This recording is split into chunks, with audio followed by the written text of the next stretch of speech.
The white Bronco moved like a ghost through the Los Angeles twilight, followed by a constellation of helicopters and police cars that stretched for miles behind it.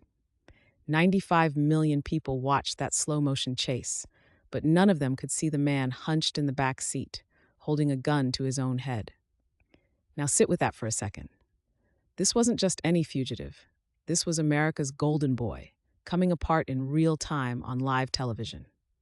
Ronald James Simpson had spent decades building himself into something mythical.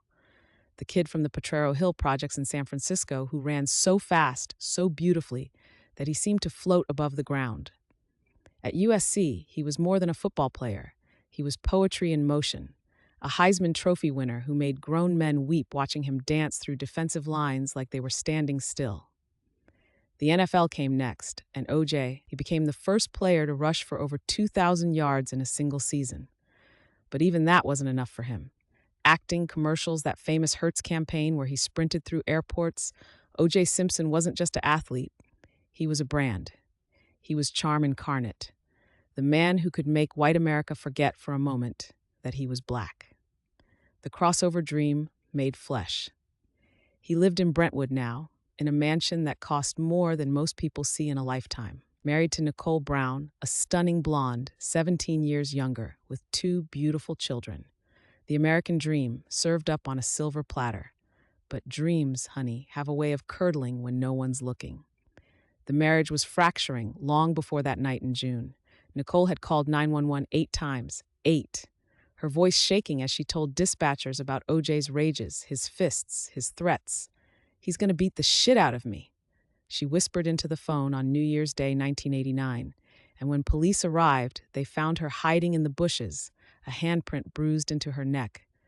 The golden boy had a shadow, and it was getting darker. June 12, 1994. Nicole took the kids to their recital that afternoon.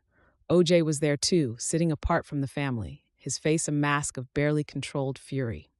Witnesses later said you could feel the tension radiating from him like heat from asphalt.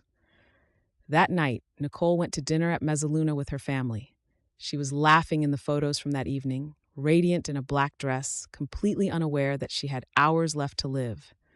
When they left the restaurant, she forgot her sunglasses, a small thing, the kind of detail that changes everything. Ronald Goldman, a waiter at Mezzaluna, volunteered to drop them off at her condo later that night. Just being kind, just doing a favor for a regular customer. The attack was swift and savage.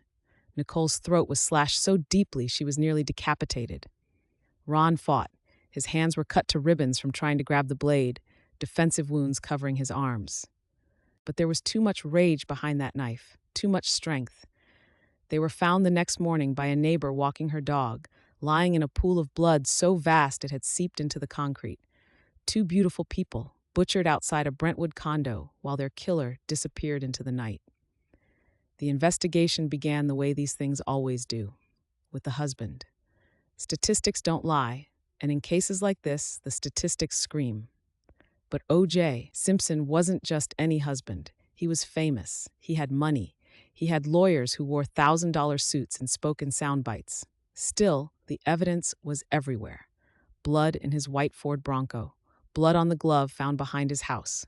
Blood on his socks, on his driveway, on his door. A trail of DNA so clear it might as well have been breadcrumbs leading straight to his front door. Detective Mark Furman found the bloody glove at OJ's Rockingham estate, and for a moment, it seemed like case closed. But Furman had his own shadows, his own history of racist remarks that would later surface like poison gas in a courtroom.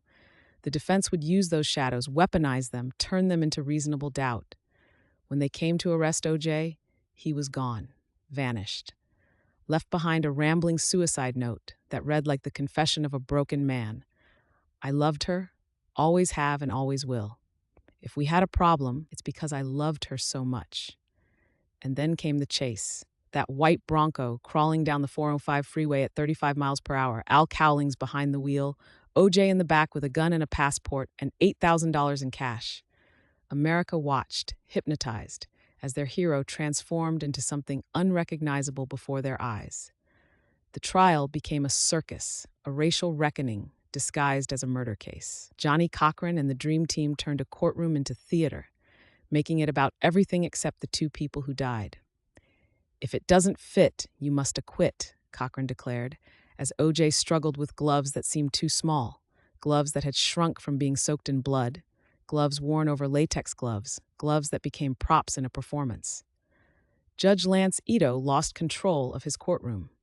The prosecution, led by Marcia Clark and Christopher Darden, made mistake after mistake. They let the defense turn Mark Furman into the villain. They allowed the trial to become about race instead of murder. And here's the thing. It was about race. It always had been. O.J. Simpson had spent his entire career trying to transcend race, to become just famous instead of black and famous. But in that courtroom with his life on the line, race became his lifeline. The defense played the race card because they had to, because it was the only card that could trump the mountain of evidence against their client. After 474 days, after 133 witnesses, after months of testimony that split America along racial lines, the jury deliberated for less than 4 hours. Not guilty on all counts. The reaction was instant and devastating. Black Americans cheered, white Americans stared in stunned silence. The same evidence, viewed through completely different lenses, had produced completely different truths. But the Goldman and Brown families weren't done. They filed a civil suit where the standard of proof was lower, where O.J.'s own words could be used against him. This time, the jury found him liable for the wrongful deaths of both victims. Liable, responsible, as close to justice as the families would ever get. O.J. Simpson walked free from criminal court, but he never really walked free. The verdict that saved his life destroyed his reputation, his career, his place in the American story. He became a pariah, wandering through a world that no longer had room for him. In 2008, he was convicted on charges of kidnapping and armed robbery in Las Vegas, sentenced to 33 years in prison. Some called it karma finally catching up. Others saw it as a desperate system trying to correct an old wrong with a new injustice. He was released in 2017, an old man who had outlived his own mythology. The case lives on, though, in documentaries and books, in law school classes, and late-night conversations. It remains the trial of the century, the moment when America looked in the mirror and didn't like what it saw. Two systems of justice, separate and unequal. A country divided by race, by class, by competing versions of truth. Nicole Brown Simpson and Ronald Goldman have been dead for 30 years now. Their children have grown up without them.